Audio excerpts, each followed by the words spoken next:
It's in the name. Welcome into the Helping Healing Humor with Ben and Travis podcast. On today's episode, we're just going to talk about when it's tough, when life is difficult, and there's this idea of pressing on, and how do you do that? And we'll get to that very, very important, at least for me personally, message right after these important messages from our sponsor. This episode of the Helping Healing Humor with Ben and Travis podcast is presented by Faulkner University. Faulkner University is a private Christian liberal arts university based in Montgomery, Alabama, with a mission to provide an education anchored by not only intellect, but also character and service. The Faulkner experience aims to educate the whole person. Every individual matters every day. We all want to become better versions of ourselves. No one wants to remain trapped where they are because of missed opportunities and unrealized dreams. At Faulkner University, we believe your dreams don't have an expiration date. We understand that you're looking for more than a degree. You want to find your niche and thrive in your career. Whether you're a high school senior just beginning your trek or an adult student looking for a better path, Faulkner is here to help guide your journey. Go to faulkner.edu to apply or get more info. That's faulkner.edu.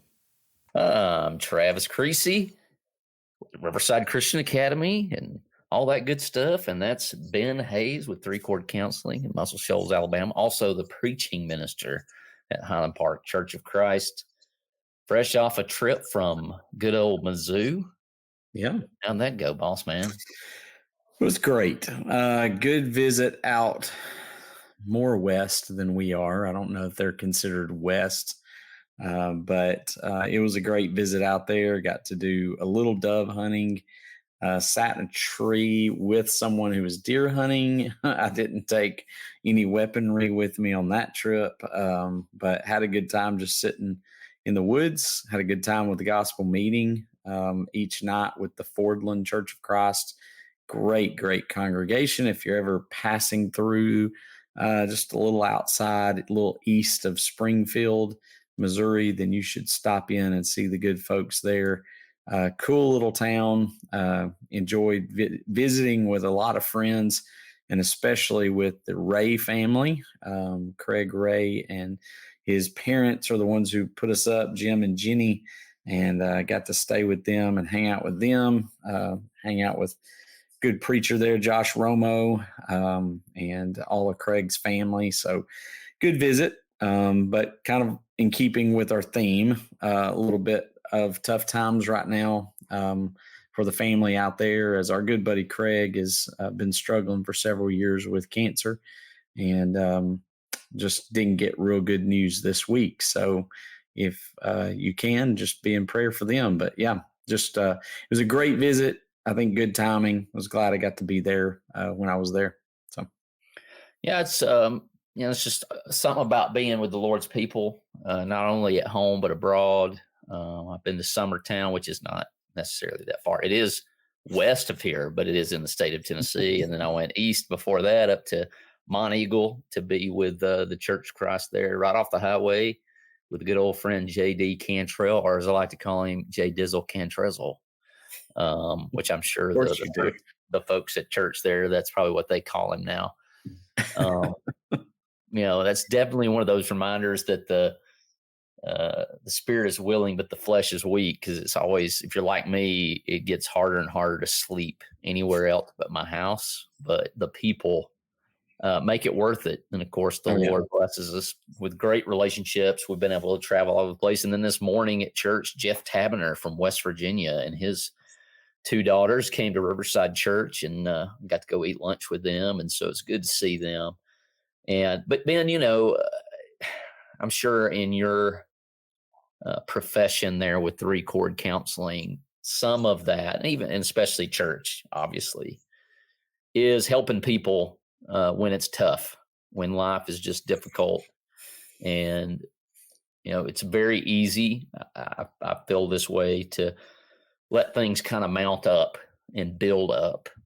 And then in turn, my response is usually to bury those things and not share them with anyone else, because my problems are my problems and your problems. You got problems. I got problems. We all got problems. But I think that the devil probably appreciates when we do that. when we don't share with one another. And there's a part of that that's confession. A lot of times we say confession is sin, or something like that. But we also confess Christ, and we also confess when we're struggling, and it may have nothing to do whatsoever with consequences of sin. It's just life sometimes, and it can be difficult. Yeah, I know. We've talked about, I've at least tossed out the thought of the book. The body keeps the score. Our body just it's going to absorb all that negativity. It's going to absorb all that difficulty, and if we're not finding some ways to work that out and to talk about it and to express it, then it's going to come out in negative ways if we're not careful. So I think, what you said is one of the first things I try to encourage people to do is just express it, feel it, talk about it, cry it out, whatever you got to do. But instead of letting it just sit there and build and simmer, I think at some point we've got to let it have like an escape valve of Yeah. some sort. When we talk about stress, we talk about, um, I use the illustration of a Coke bottle a lot of times. You shake up a Coke bottle, there's a lot of pressure in it. Technically, I guess you could shake it up to the point where it would explode. And sometimes we feel that way. We get just so overwhelmed with stress or anxiety or grief or whatever the case may be. And if we're not kind of letting some of that off, depressurizing a little bit, talking about it, working it out somehow, doing some exercise or something that helps with it, then we're going to end up making a mess. And so I think that's one of the first steps, is trying to find some ways to get that out and not just trapped down in and pushed way down again. And it just starts coming out in unhealthy ways if you don't try to find some healthy ways to let it out. And a lot of those things you mentioned are what we might call small victories. And they're not really small, but once you start stacking them up, yesterday was kind of a get right reset day, because thankfully my grass wasn't knee high, but it was working on it. So it was nice to get out, sweat, something Yeah. very easy. Really, it doesn't take a lot of focus, but it's time alone. Listen to music, listen to podcasts.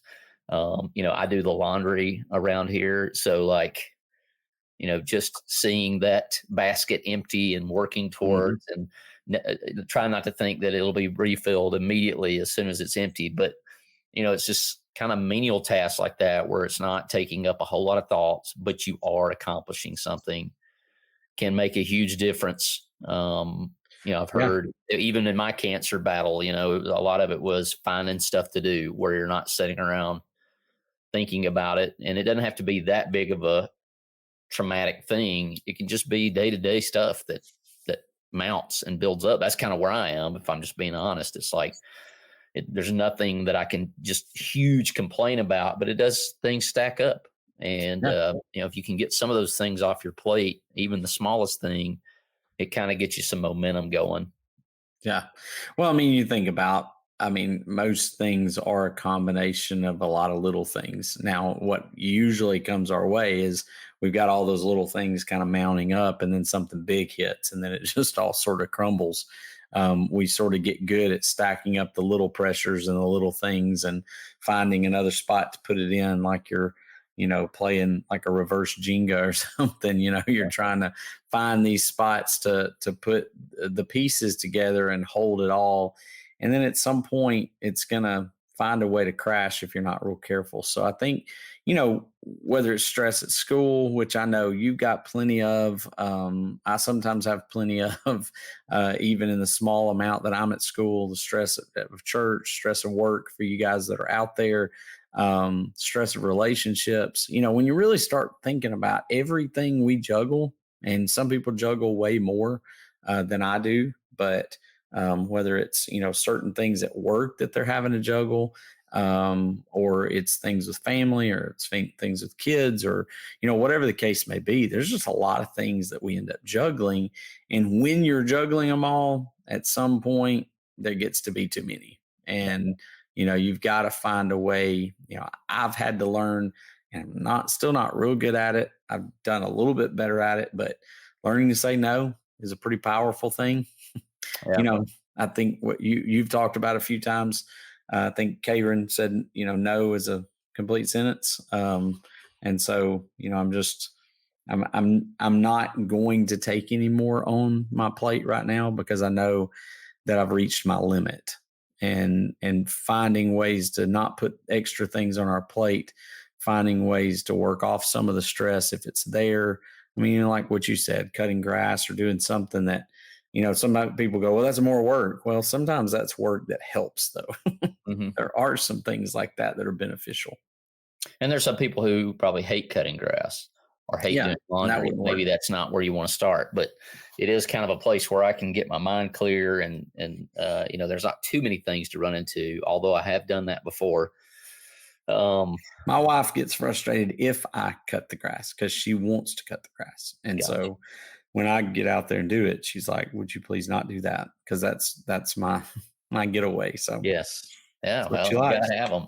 I don't know that I would have ever said that growing up that that would be the one that I would want, but No, a lot of we sermon. have a push more. We don't even have a riding more, but she Wow. just likes to push it. It gives Impressive. her you know, kind of a stress reliever. So Impressive. I Impressive.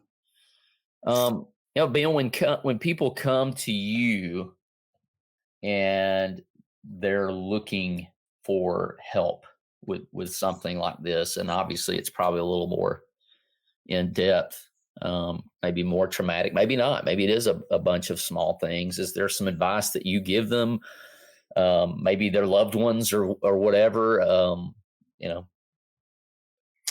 Yeah, it kind of depends on the scenario.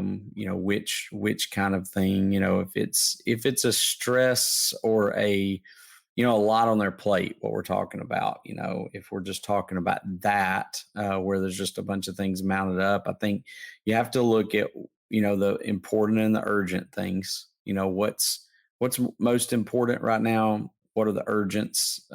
And so sometimes we do like a little graph, where we have important at the top and urgent on the side, and then there'll be beside the important you'll have not important, and then not urgent down below the urgent. And you kind of look at those quadrants and see what it fits. So you've got things that are important and urgent, not important and urgent, not urgent but important, not urgent and not important.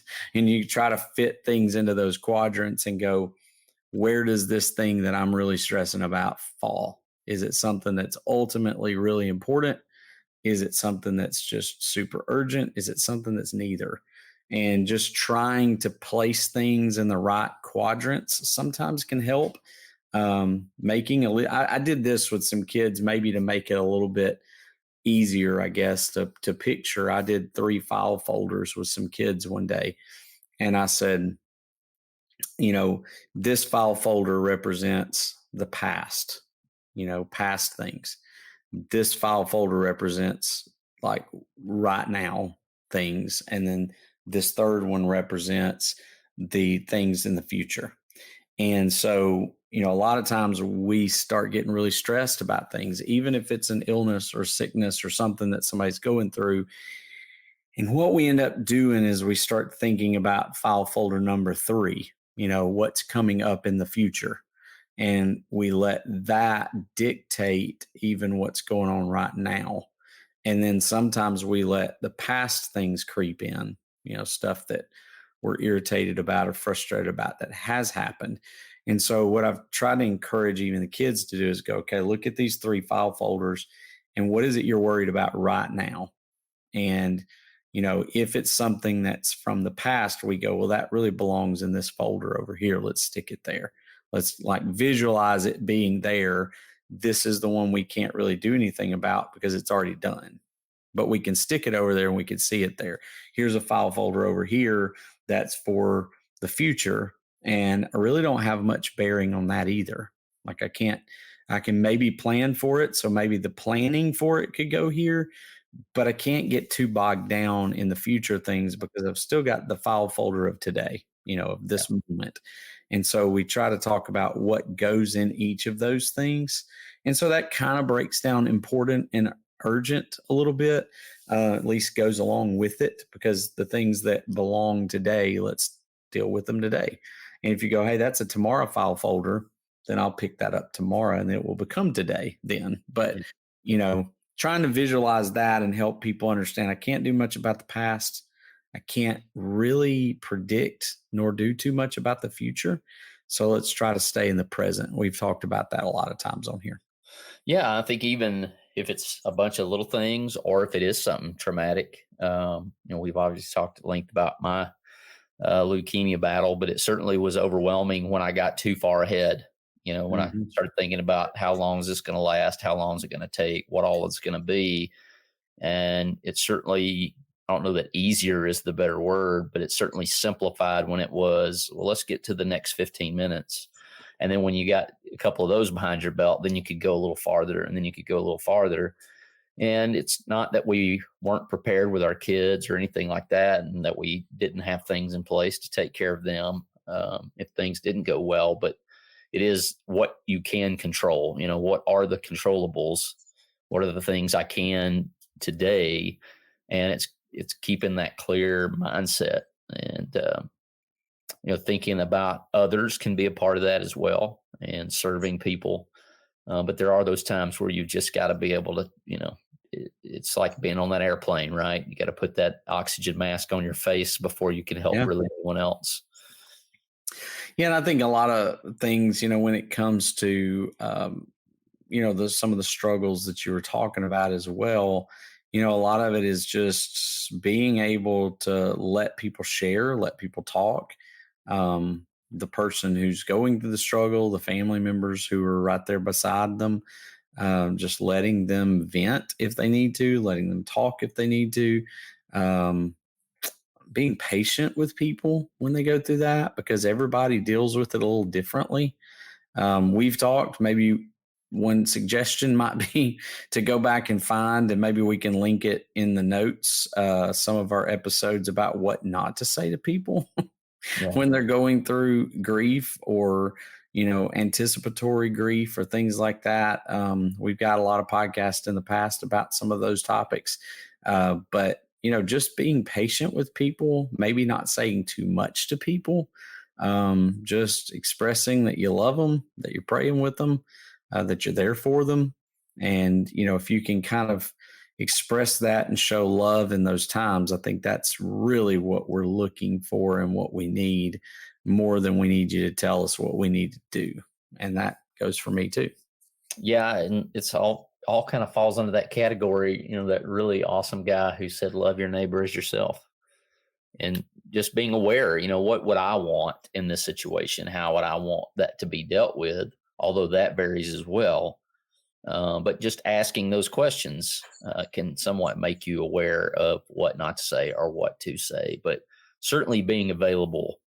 And I've said this probably every podcast for the last 6 months. There are times where I have conversations with Whitney. I've had one in the last 2 weeks where I'm like, I know that this is not the right way to think about this. And I need to say it out loud to someone who is not going to judge me, so that I can hear how stupid of a thought that is, or ignorant, or unvalidated.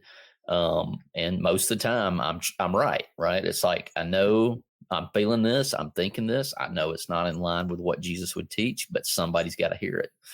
And just to You're have somebody, validated in your stupidity, right? yes, have someone who can listen and hear can help Yeah. alleviate some of that. Yeah, no, I think that's perfect. And I think, one of the things that we do is we work it out as we talk about it, Mm. in the book, How to Talk So Your Kids Will Listen and Listen So Your Kids Will Talk. That's the strategy is, when a kid comes to you and says, hey, I'm so mad about this, I just want to whatever, instead of you going, well, you can't do that, that just shuts it down. They walk away. They're just as mad as when they came to you.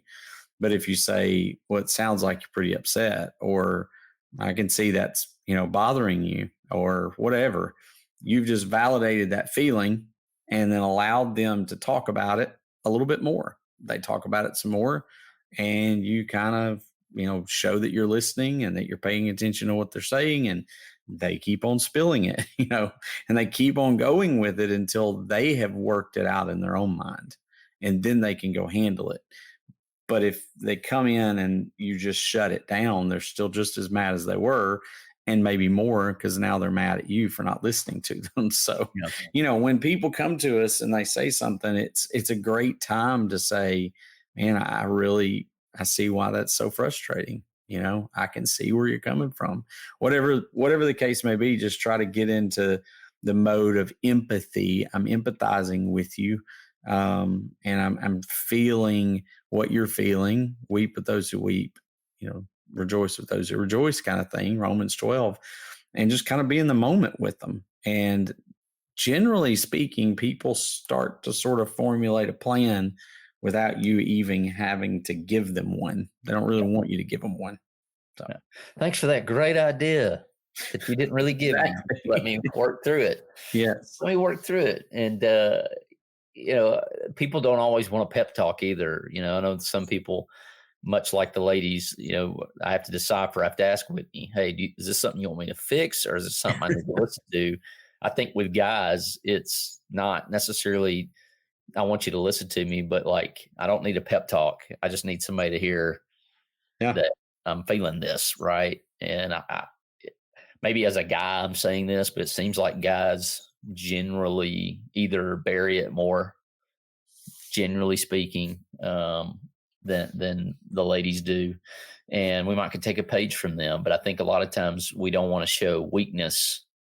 Yeah. But really, what we're doing is showing a weakness, in the fact that we can't really talk about it. But maybe, just maybe, we've never been taught how to talk about it That's either. true.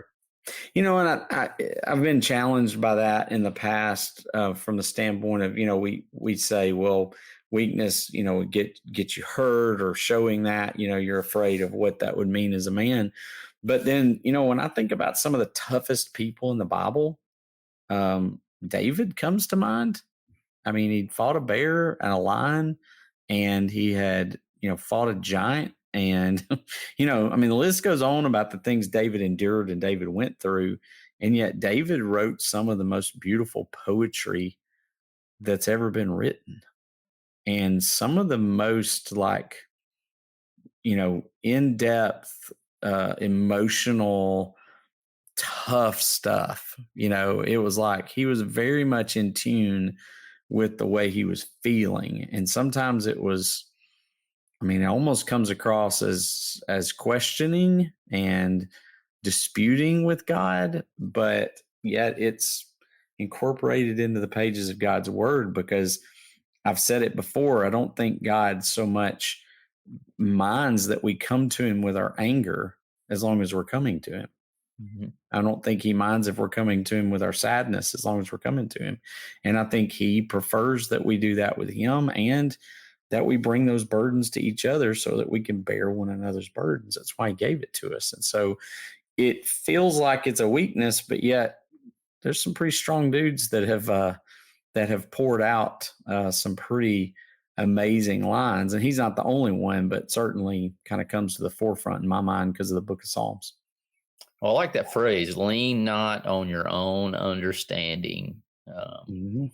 And there's a pride aspect to that, when we won't take it to the Lord, or we don't share it with others as well. And that's definitely deep in us Southern boys. We're taught, right, that you Yeah. shouldn't burden someone else. And that kind of flies in the face of scripture, which you've mentioned. Well, we grew up here, and don't rub it, when you Yeah. get hit by a baseball, or, Yeah. grown, men don't cry, boys don't cry, and that sort of thing. And, couldn't really be further from the truth, I don't think. Hey, parents and young adventurers, are you ready to embark on an extraordinary journey? Introducing The Adventures of Ben and Travis and the Worry Coaster, a thrilling ride through the ups and downs of mental health in our new children's book.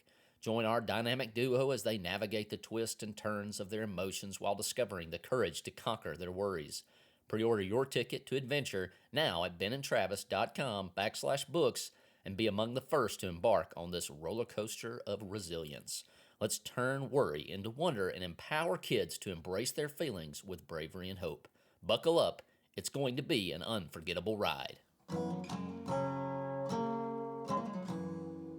you just recently put out a brand new episode of the Friday refresh, the real A team, which kind of plays into what we're talking about. So be sure to go check that out. You can go to benandtravis.com and find all kinds of free content. But the Friday refresh question of the day is, Ben, if you're just feeling down and you just need to pick me up, what you going to do, man? Like, obviously we pray, we read scripture. What's your go-to outside of those two things? What you gonna roll with? Is there a song? Is there an activity? I know you mentioned dove hunting, so I mean, that was fun. like to get out there, right? I mean, like if it's timing wise where I can, bow fishing is definitely high on that scale for me. I know that's one of the frustrating ones for you, but I love that. I think anything in the woods, if I can get, even if it's a walk or a hike or just going out scouting, looking around. The problem is I don't get as much of that as I need to. I think that's my issue is I need to time things a little bit better, do it a little bit better so that I can get out there and do more. But that'd probably be one of them. Certainly if I can find I've actually got a playlist on my phone right now that's called Feel Good. And so it's some, going to be a good day kind of songs and things like that play on it. A couple of them are maybe a little bit emotional songs, but not too much. They're kind of to get me feeling better about it. So that's probably it. Music, nature, those two things generally are the things I like. So how about you? It's kind of weird how things flip, but reading a good book, I can tell when I haven't read. I can tell from my sermons, from all the creativity. Like if I've not read a book in a while, which high school Travis would have been like, "You're crazy! I'm not reading a book to feel good." But a book, some kind of music with good drums. Is that weird? I mean, drums are good. Man, drums are so good. And I guess if I could pick up one instrument and just bang on and just hit stuff, that's got to be pretty good. I bet it's its own stress reliever if you're a drummer. But yeah, that was like rule number one in our band was don't let Ben near the drums. So yeah, and it's one of those things that you think, I got the basics of. I'm not some great maestro or anything like that, but like you pick those things up and it's like, it's weird, man. You're trying to get all your limbs to do something different than the other one. And, even if you're like sitting there and you're just like kind of patting them, it still like takes all your focus. And I'm just always blown away. Yeah. I mean, Garrett Dean, shout out to Garrett Dean from Doughboys back in the day when we played. He was like 2 or 3 years younger than us now. I can't remember exactly, but he was always so good. I mean, even in high school, he was incredible. Still a fabulous musician. He and his wife still do a lot with music, play at a bunch of stuff. And now he plays like every instrument like his brother did back then. But he's just super, super talented. But yeah, I could imagine that's just a great our drummer and viola, TJ Duckett's the same way. I mean, he could listen to an album a couple of times, some other band's album, and he could figure out how to play all the instruments on it. I think one time he had a stick break in one of our concerts and he picked up a Mellow Yellow bottle and finished playing, and it was just, and I watched him. He was the key for me to change what I was doing. And so I would learn what he did to know, and I'm sure that's how drums work, but it was like, I would watch him like a hawk and okay, he's doing this. Now it's time for me to come in like this. But yeah, I just always thought that would be a great stress reliever. Whatever you're feeling right now, whether it's tired, like you probably can hear in our voice, you just need rest, or maybe it is stacking up, or maybe you're just having the best day ever. Just know that we're here for you. It's called the Helping Healing Humor. Reach out if you can. Even more important than that, the Lord desires to hear from you. And even if you're upset with him, he wants to hear from you. But I would just encourage you, just as we said earlier, lean into him. Don't do the thing that sometimes we do. we don't necessarily on purpose lean away, but we don't really lean on him like we should. And so I just want to encourage you to do that. Whatever you're feeling today, that's a good idea to lean into the Lord. And Ben, I appreciate you jumping on at the late hour as we reset another week and get ready to go again. Absolutely. Well, I said in my sermon this morning, I said that, we talked a little bit about Deuteronomy 31 and how Moses was directing the people before they went across the Jordan. And he said, he is going to go before you, and he is never going to leave you, and he is never going to forsake you. So no matter what you're going through, God's gone ahead of you. He's going to, prepare the way, take care of you. He's not going to abandon you or leave you, and he is absolutely going to never forsake you. And so he'll be right there with you no matter what it is you're facing. And he's got a whole bunch of people who work for him who are going to be there for you too. So if you need something, reach out to us. Thanks for being with us for this episode of the Helping Healing Humor podcast. Be sure to download our free ebook, 28 Days of Focused Living, at benandtravis.com and receive all of our Helping Healing and Humor extra content directly in your inbox. We look forward to having you join us at the same Ben and Travis time, same Ben and Travis channel.